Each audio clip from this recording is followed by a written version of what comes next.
বিজয়রাঙা দিনে সূর্য সন্তানদের প্রতি জাতির হৃদয় উজাড় করা ভালোবাসা, স্মৃতিসৌধে শ্রদ্ধা। 25-এর শেষে অথবা 26-এর শুরুতে জাতীয় নির্বাচন হতে পারে বিজয় দিবসের ভাষণে প্রধান উপদেষ্টা। 71-এ পাকিস্তানের বিরুদ্ধে ঐতিহাসিক জয় পেয়েছিল ভারত, মোদির বিতর্কিত পোস্ট, তীব্র প্রতিবাদ আসিফ নজরুলের।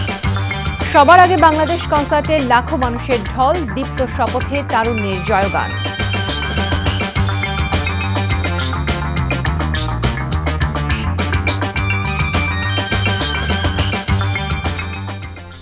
আসসালামু আলাইকুম। কানিজ ফাতেমা লোপা স্বাগত জানাচ্ছি এনটিভির রাতের খবরে। ক্রাউন সিমেন্ট শিরোনাম দেখছিলেন, এবারে নিয়ে যাচ্ছি পুরো খবরে। মহান বিজয় দিবস উপলক্ষে বঙ্গভবনে এক সংবর্ধনা অনুষ্ঠানের আয়োজন করেছেন রাষ্ট্রপতি মোহাম্মদ শাহাবুদ্দিন এবং তার সহধর্মিণী।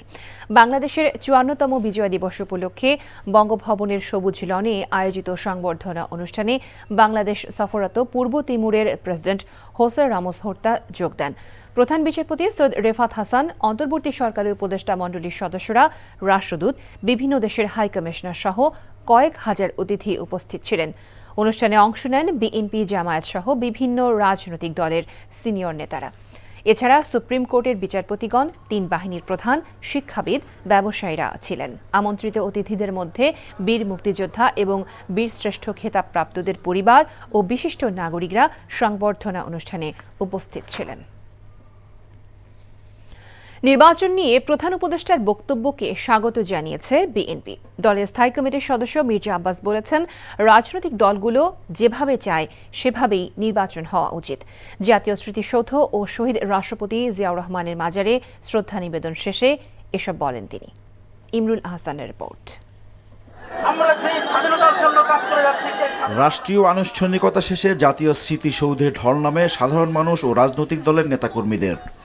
কেন্দ্রীয় নেতাদের নিয়ে জাতির শ্রেষ্ঠ সন্তানদের প্রতি শ্রদ্ধা জানান বিএনপির মহাসচিব মির্জা ফখরুল ইসলাম আলমগীর। এই বিজয় দিবস অন্যবারের চেয়ে একটু পৃথক এ কারণেই স্বৈরাচার পতন হয়েছে এবং স্বৈরাচার পালিয়ে যাওয়ার কারণে আজকে দেশের মানুষ বুক ভরে শ্বাস নিতে পারছে, কথা বলতে পারছে। সাভার থেকে ফিরে শেরেবাংলা নগরে দলের প্রতিষ্ঠাতার প্রতি শ্রদ্ধা জানাতে যান বিএনপির সিনিয়র নেতারা, যেখানে আগে থেকেই উপস্থিত ছিল বিপুল সংখ্যক নেতাকর্মী। শ্রদ্ধা নিবেদন শেষে নির্বাচন নিয়ে প্রধান উপদেষ্টার বক্তব্যের প্রতিক্রিয়া জানান মির্জা আব্বাস। উনি যেটা বলেছেন যথার্থ বলেছেন। নির্বাচনে যারা পার্টিসিপেট করবে, যারা অংশীজন, তারা যদি চায় উনি যৌক্তিক সময় নির্বাচন দেবেন, সাধুবাদ জানাই। কিন্তু এর বাইরে কোনো কথা থাকতে পারে না। আর সংস্কার একটা বিষয়, এটা যুগ যুগ ধরে চলবে, নতুন কিছু না। এটা হঠাৎ করে, এটা একটা প্যাকেট না যে একটা প্যাকেটে করে এনে আমি সংস্কার দিয়ে গেলাম। এটা সময়ের বিবর্তনে, সময়ের চাহিদায় সংস্কার পরিবর্তন হয়। নির্বাচিত সরকার না আসা পর্যন্ত দ্রব্যমূল্যের ঊর্ধ্বগতি সহ সাধারণ মানুষের সমস্যার সমাধান হবে না মন্তব্য করে মির্জা আব্বাস প্রত্যাশা ব্যক্ত করেন, মানুষের আকাঙ্ক্ষা বাস্তবায়নের পথে হাঁটবে অন্তর্বর্তী সরকার। সাভারে গেছি, এই মাজারে এসেছি বহুবার, কিন্তু আজকের মতো এইরকম জনগণের ঢল আমার জীবনে আমি কখনো দেখিনি। এর একটাই মাত্র কারণ, জনগণের বাঁধ ভাঙা উল্লাস। এই দেশের মানুষ স্বৈরাচার মুক্ত হয়েছে। এই দেশে মানুষ চায় এক স্বৈরাচার মুক্ত হয়ে আমরা যেন আরও কোনো স্বৈরাচারের হাতে না পড়ে যাই। এই দেশের মানুষ ভোটের অধিকার চায়। আমরা আশা করছি এই সরকার দ্রুততম সময়ে জনগণের ভোটের অধিকার জনগণের হাতে ফেরত দেবে, এটাই আমাদের কামনা। মূল দলের বাইরে অঙ্গ ও সহযোগী সংগঠনও আলাদাভাবে শ্রদ্ধা জানায় শহীদ রাষ্ট্রপতি জিয়াউর রহমানের মাজারে। Imrul Ahsan, NTV news, Dhaka. স্বাধীনতাকে ব্যক্তিগত সম্পত্তি বানিয়েছিল স্বৈরাচার আওয়ামী লীগ, এমন মন্তব্য করেছেন জামায়াতে ইসলামের আমির ডাক্তার শফিকুর রহমান। সকালে মহান বিজয় দিবস উপলক্ষে রাজধানী বিজয়নগর পানির ট্যাঙ্ক মোড়ে এক সমাবেশে তিনি এসব কথা বলেন। এ সময় 71 সাল এবং 24-এ যারা প্রাণ দিয়েছে সবার প্রতি সম্মান প্রদর্শন করেন জামায়াতের আমির। বলেন, একটি পরিবার রাষ্ট্র দখলে নিয়ে জনগণকে প্রজা বানিয়েছিল। তিনি হুঁশিয়ারি দিয়ে বলেন, আগামীতে এ দেশে কেউ তাবেদার বানাতে এলে ছাড় দেয়া হবে না। বারবার বুকের রক্ত দিয়ে স্বাধীনতা আনা জাতির সন্তানরা তাদের স্বাধীনতা আর ছিনতাই হতে দেবে না। এদেশে আওয়ামী লীগের বিচার হবে বলেও জানান তিনি। পরে বিজয় দিবসের শুভেচ্ছা জানিয়ে জামাতের আমিরের নেতৃত্বে বিজয় র্যালি বের করে দলটি। ত্রাসের মাধ্যমে এই দেশকে তারা শোষণ করেছিল, তারা মূলত প্রতিশোধ নিতে এসেছিল।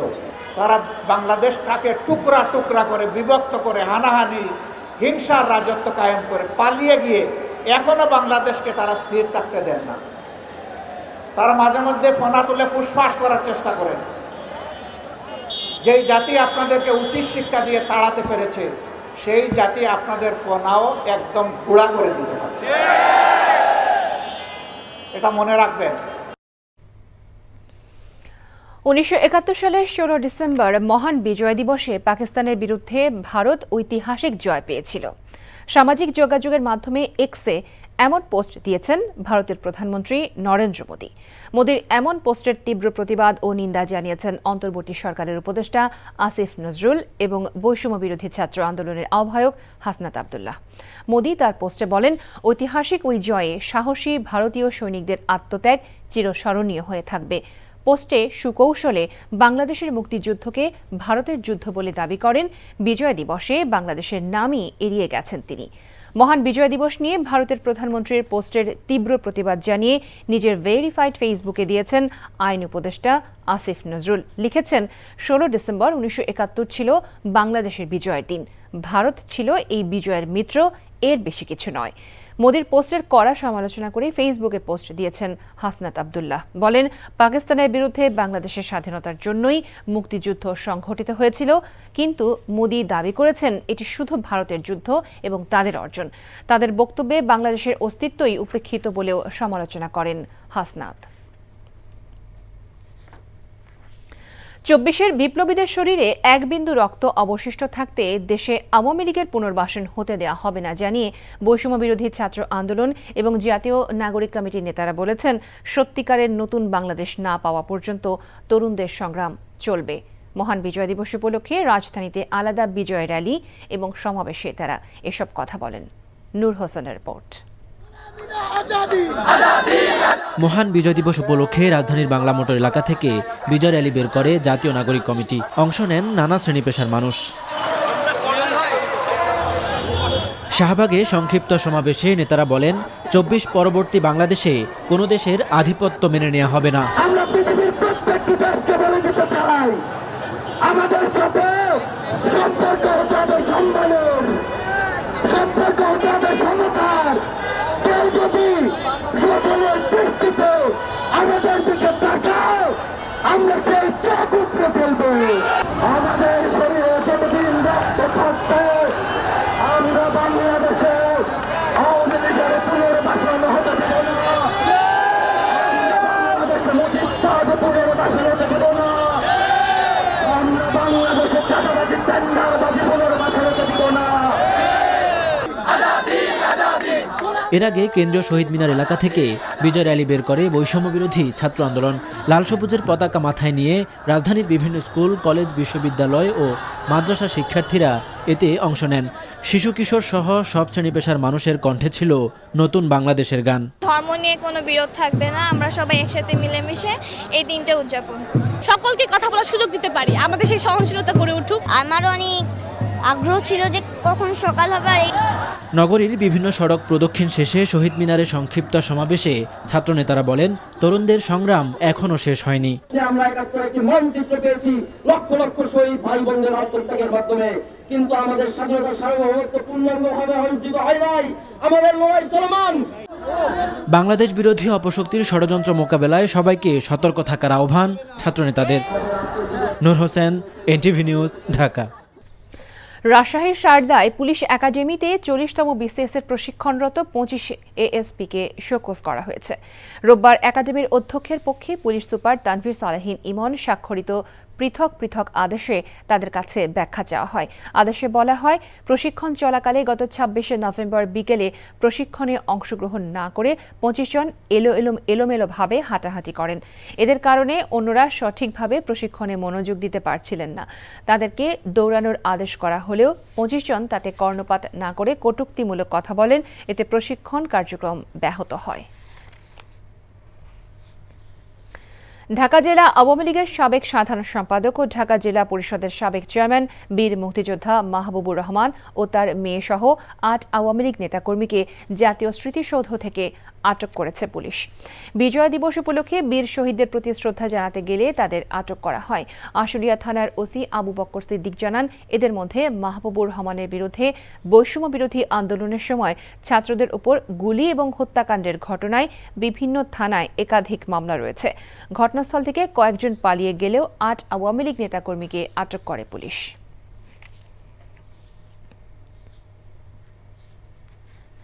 সমাজে বধিরদের অধিকার প্রতিষ্ঠা এবং তাদের দাবি পূরণে পাশে থাকার আশ্বাস দিয়ে বিএনপি চেয়ারপারসনের উপদেষ্টা আব্দুস সালাম বলেন, ধর্ম, বর্ণ, জাতি নির্বিশেষে সকলকে একসাথে দেশের জন্য কাজ করতে হবে।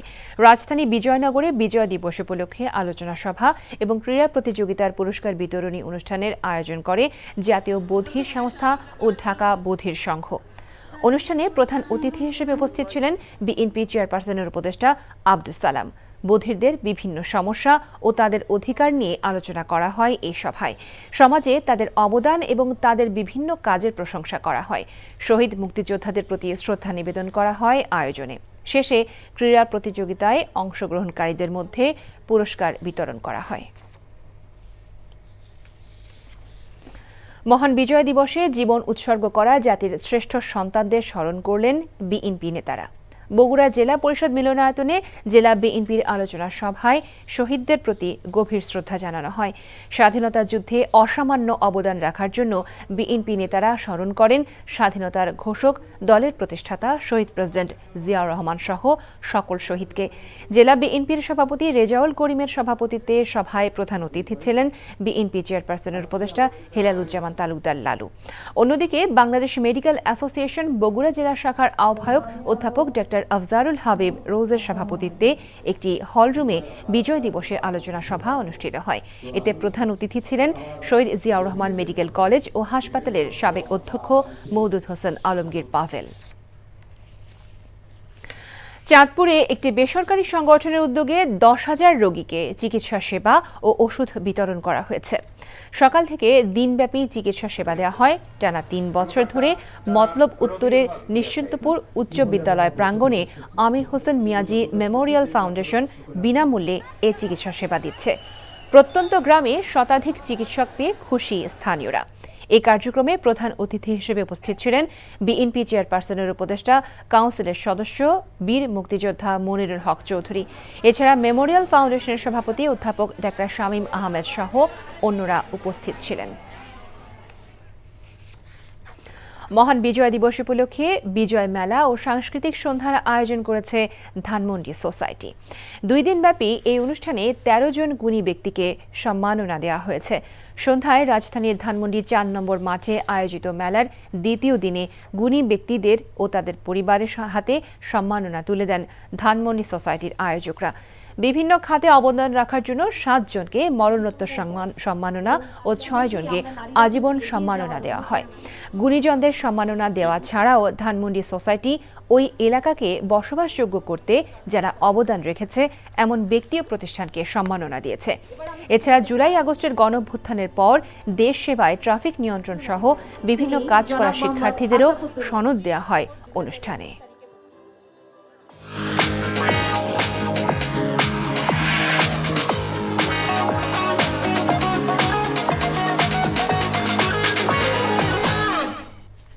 নগদ নিবেদিত অর্থনীতির খবর। আগামী বছরের 31 মার্চ পর্যন্ত সব ধরনের ভোজ্য তেলের ওপর শুল্ক, কর ও ভ্যাট অব্যাহতি দিয়েছে জাতীয় রাজস্ব বোর্ড। সোমবার এ অব্যাহতি দিয়ে পৃথক 3টি প্রজ্ঞাপন জারি করেছে সংস্থাটি। প্রজ্ঞাপনে বলা হয়, পবিত্র মাহে রমজানে বাজারে সরবরাহ স্বাভাবিক ও মূল্য সহনীয় রাখার লক্ষ্যে এর সিদ্ধান্ত নেওয়া হয়েছে। আমদানি পর্যায়ে তেলের মূসক 15% থেকে কমিয়ে 5% করা হয়েছে। ফলে এ সকল পণ্যের ওপর আমদানি পর্যায়ে 5% মূসক ব্যতীত অন্য কোনো শুল্ক কর প্রযোজ্য হবে না। ফলে এ সকল তেলের আমদানি ব্যয় লিটার প্রতি 40 থেকে 50 টাকা হ্রাস পাবে, যার ইতিবাচক প্রভাব বাজারে পড়বে বলেও জানায় এনবিআর। পরিশোধিত ও অপরিশোধিত সানফ্লাওয়ার, ক্যানোলা, সয়াবিন ও পাম অয়েল আমদানিতে সকল আমদানি শুল্ক, রেগুলেটরি ডিউটি এবং অগ্রিম আয়কর সম্পূর্ণ অব্যাহতি দেওয়া হয়েছে। এর আগে দেওয়া 2 প্রজ্ঞাপনে সয়াবিন ও পাম অয়েলের কর অব্যাহতির ক্ষেত্রে 15 ডিসেম্বর পর্যন্ত প্রযোজ্য ছিল। নেটওয়ার্ক স্থানান্তর ও কারিগরি প্রয়োজনে 96 ঘন্টা অনলাইনে ভ্যাটের সব কার্যক্রম বন্ধ থাকবে। ফলে ওই সময় করদাতারা অনলাইনে কর পরিশোধ, ই-পেমেন্ট, বিক্রির বিপরীতে কর হিসাব করার সেবা পাবেন না। আগামী 19 ডিসেম্বর সকাল 7টা থেকে 23 ডিসেম্বর পর্যন্ত মোট 96 ঘন্টা আইবাস পদ্ধতির সব কার্যক্রম বন্ধ থাকবে। জাতীয় রাজস্ব বোর্ড এনবিআর এর বিজ্ঞপ্তিতে আরও জানানো হয়, এনবিআর এর নেটওয়ার্ক সেবার নতুন ভেন্ডরের নেটওয়ার্ক বুঝে নেওয়া এবং সচল করার জন্য এই সময় প্রয়োজন হবে। এতে আইবাস পদ্ধতির সঙ্গে সংশ্লিষ্ট সব করদাতা, ভ্যাট কর্মকর্তা ও অংশীজনদের জরুরি কাজ ওই সময়ের আগে অথবা পরে করতে অনুরোধ করেছে এনবিআর। বিজয়রাঙা দিনে সূর্য সন্তানদের প্রতি জাতির হৃদয় উজাড় করা ভালোবাসা, স্মৃতিসৌধে শ্রদ্ধা। 25-এর শেষে অথবা 26-এর শুরুতে জাতীয় নির্বাচন হতে পারে, বিজয় দিবসের ভাষণে প্রধান উপদেষ্টা। 71-এ পাকিস্তানের বিরুদ্ধে ঐতিহাসিক জয় পেয়েছিল ভারত, মোদির বিতর্কিত পোস্ট, তীব্র প্রতিবাদ আসিফ নজরুলের। সবার আগে বাংলাদেশ কনসার্টে লাখো মানুষের ঢল, দীপ্ত শপথে তারুণ্যের জয়গান। এই ছিল রাতের খবরে। এই খবরের ভিডিও সহ আপডেট জানতে ভিজিট করুন NTV অনলাইন www.ntvbd.com। এছাড়াও এনটিভির জনপ্রিয় সব অনুষ্ঠান ও খবরের আপডেট জানতে ভিজিট করুন আমাদের ইউটিউব ও ভেরিফাইড ফেসবুক পেজ। রাত 1টায় মধ্যরাতের খবর দেখার আমন্ত্রণ জানিয়ে বিদায় নিচ্ছি। সবাইকে ধন্যবাদ এতক্ষণ সাথে থাকার জন্য। শুভরাত্রি।